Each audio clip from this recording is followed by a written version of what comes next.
Ma'am, isa pang tanong kasi yun nga, kung halimbawa papayagan ng divorce, sa punto ninyo, ilang beses lang dapat payagan ang isang tao na makipagdiborsyo? Dapat ba may limit o dapat wala? Kasi lagi naman nagkakamali, tao lang, yung mga ganun. Huwag na natin lagyan ng limit sa tingin ko. Kasi depende sa pagkakauntok yan eh. May babaeng uto-uto talaga, may lalaki rin uto-uto. Hindi, wag magalit yung iba ha. Uto-uto kasi habang anyway. Sa pagmamahal, di na inisip ko ano yung gagawin niyang desisyon eh. Kasi ang pag-ibig nga daw ay bulag.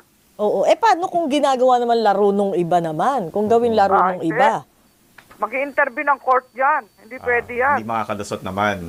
Oo, kagaya nung isang na-encounter namin, 5 ang anak niya, 5 tatay, tapos lahat dinidimanda niya. Pinagsabihan ko yun eh.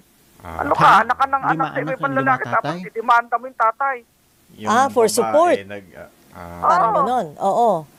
Dapat bantay ang husgado at ang ating mga public defenders at fiscal sa solicitor, sa sino ba mga abuso sa batas. Attorney, balikan ko lang may nabanggit ka kaninang 6-month rule. Ang sabi lang po ni John Lloyd Cruz, dapat 3-month rule doon sa pelikula niya. Pero ano yung 6 months? Ano po yung 6 months na nabanggit niya? Period. Opo. Para sa legal separation. Yun lang naman. Kumbaga parang yun yung panahon para siguraduhin mo. Isip-isip. Pinal na ba talaga itong desisyon mo? Sabi kasi pag mahal, titiisin mo lahat. Di bali kung strong ang personality ng isang spouse, na kayang tiisin lahat. Paano yung bibigay? Kaya. So kung umabot na ng 6 months at tapos wala pa rin talaga, yun na talagang hiwalay na talaga. Kumbaga parang gusto lang kasing siguraduhin ng batas doon na hindi yan knee-jerk decision ninyo na nag-away kayo, galit kayo sa isa't isa, babay na. Hindi yun ang punto doon eh. Sige, 6 months yung pag-isipan ko. Lagyan nila ng cooling off period yan eh. Kung mag-divorce tignan nila. Baka naman lang. Nagtatampuhan lang. Pero ma'am dito sa divorce bill, 60-day cooling period. Tama na ba yon? 2 buwan, mag-iisip ka. Pwede na yun. Kasi importante, nabigyan mo sila ng pagkakataon na magkasundo. So, 60 days to month para sa mga bata, alang-alang na. Madami kayang pamilyang nabubuhay pa rin magkakasama pero alang-alang sa mga anak. Marami yan. Yun ang nagsasalita. Ano ang tawag sa ganon? Yung modern family, di ba? Tanggap na ng kultura natin to, ma'am, no? Yung blended family.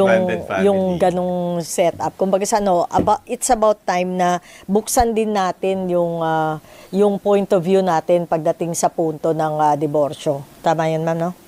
Oo, kasi para maging maayos ang lahat at mas maabawasan ng issue.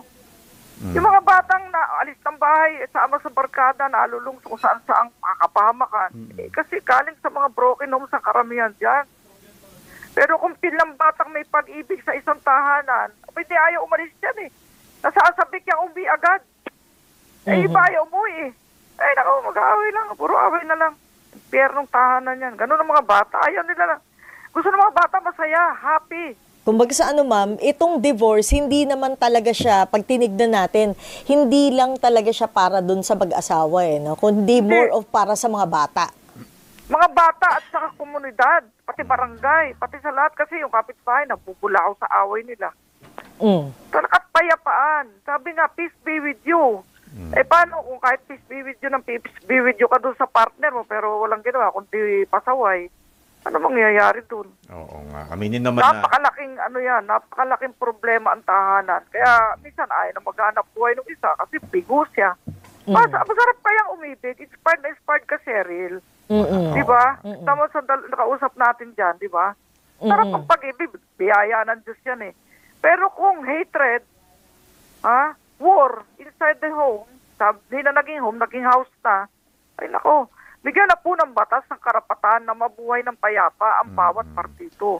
Pati ang mga anak, magkaroon ng direksyon ng buhay, ang suporta, isama rin. Hindi pwedeng pabayaan ng ama't ina ang kanilang mga anak kahit sila'y naghiwalay. Attorney, curious lang ako para naman din maiwasan yung may sex or gender bias. Kasi may mga lalaki rin po ba na sila naman yung nagpapaanal doon sa kanilang marriage, na sila yung naabuso? Meron. Ako, nung araw, nagkakliyente ako ng isang bank manager eh. Ayaw nung judge, ayaw nung prosecutor, ng solicitor. Nung inargue ko na, nilagyan na po siya ng maruming bagay sa kanyang ulo.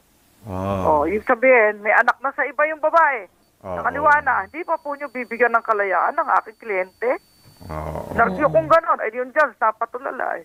O, sige na nga, sige na nga. Ayun. Ma'am, Parang- Present ako ng evidence. Ayun. May Meron ganun naman nga. sitwasyon eh. Oo. So, Yung once... lalaki, ang dangal mo. Ang dangal niyan, yung asawang babae, siya ang corona ng tahanan. Eh, pagkatapos ganun ang sinukli. It works both O, ways masakit naman. kaya yun? Diba?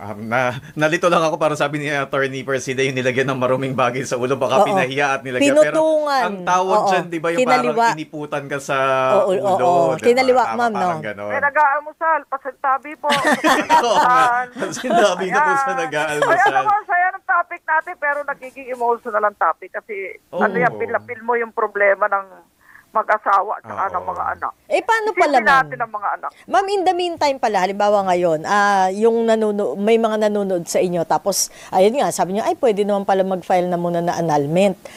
Pwede magpatulong sa PAW. Paano nga pala gagawin nila, kung sakali? Ano ang tamang... Regular proceedings sa Cheryl eh. Punta sila sa barangay, kuha ng certificate of indigency na hindi kayang bumayad ng private lawyer o kaya payslip o kaya certification sa local social workers. Kaya pwede na sila sa PAW. sa O mga ano to, payslip, ma'am, no? income. Mga regional Oo, offices, basta- meron din. Oo, sa regional offices, pwede silang pumunta sa ating almost 400 district offices nationwide. O kaya, tumawag sa aming hotline para mag-guide sa 8-929-9436. 8-929-9436. 9436. Ano yan, 24/7, may duty PAW lawyer at 2 staff. Kung Ayan. kumbaga, Holidays, meron din. oo, kumbaga sa ano, ma'am, halimbawang ako, nag-iisip-isip pa lang ako, pwede ko tumawag sa hotline at magtingin ng direksyon, magpapayo. Pwede rin mga ganon. Opo, pwede po. Mm-mm. Pero kami hindi agad paghiwalay ang advice namin minimediate muna namin, Cheryl. Mm-mm. Mm-mm. Di ba may programa ako dati sa kabilang istasyon na public attorney. Kasama ako din isang amin sa face-to-face. Minimediate na muna namin. Baka sakaling magbalikan pa eh. May effort tayo dapat. Oho. Talagang irreconcilable difference na, serious incompatibility na. Yan talaga ang mahirap ng ayusin. Mm-mm. Pero syempre, ma'am, huling punto lang, payo lang naman doon sa mga may asawa, ano muna yung mga dapat nila na isipin o i-consider bago nila konsiderahin yung annulment man o divorce po? Damahin nila ang sarili nila kung mahal nila. Kasi kung mahal mo pa, kaya mong tiisin ang lahat. Dahil nasusulat din sa banal na aklat, ang pag-ibig ay nagtitiis. Ang pag-ibig ay umuunawa. Nasa Corinthian yan. Kaya nagamitan tayo ng Bible ng mga oppositionist, di Bible din po ang sagot natin. Kung nagtitiis, kaya niyang magtiis dahil mahal na mahal niya, di so be it. Pero kung talagang di na kaya, bibigay na, pati pamilya, warak na, o meron ng mga third parties, meron ng mga involved na anak sa labas, wala na tayong magagawa, hayaan na natin umayos ang buhay nila pareho. Although at some point, di ba, attorney, hindi naman porke kahit natitiis nung babae, hahayaan na lang natin, dapat din may parang intervention din ng Estado, parang ganun. Tama. Pag hindi na kaya ng babae o hindi na kaya ng lalaki. So, mga Yung marriage counseling, dapat palaganapin ng mga LGUs yan eh. Bago, no? Para Dapat ang mga mag-guide. Office of the Mayor, may counselor eh, na pwedeng dulugan ng ating mga ano. Pero sa PAW na yan dinadala eh. Kasi mga PAW, trained na sila sa BAUSI cases eh. Saka sa kaso ng mga children in conflict with the law. Okay. Nagka-counselor ang PAW, kaya ang PAW all around eh. Sa mga nagtatanong, happily married si Attorney Percy. Baka akala nang hihingi lang ng ano. Hindi. Ano naman kami. Ang asawa ko po Attorney Acosta. Ayan. So, happily married si ma'am. Ang haba. Nakikita rin sa kabilang istasyon dati yan. Yes, ma'am. Ma'am, maraming salamat po sa inyong Maraming oras na salamat. ibinigay sa amin. Thank Ganda you, ng ma'am. diskusyon, pero... Buhay po ang radyo 6:30. Thank you, ma'am. Salamat. Apo, yan po si Attorney Persida Rueda Acosta, ang pinuno po ng Public Attorney's Office tungkol sa Ayan, divorce. oo.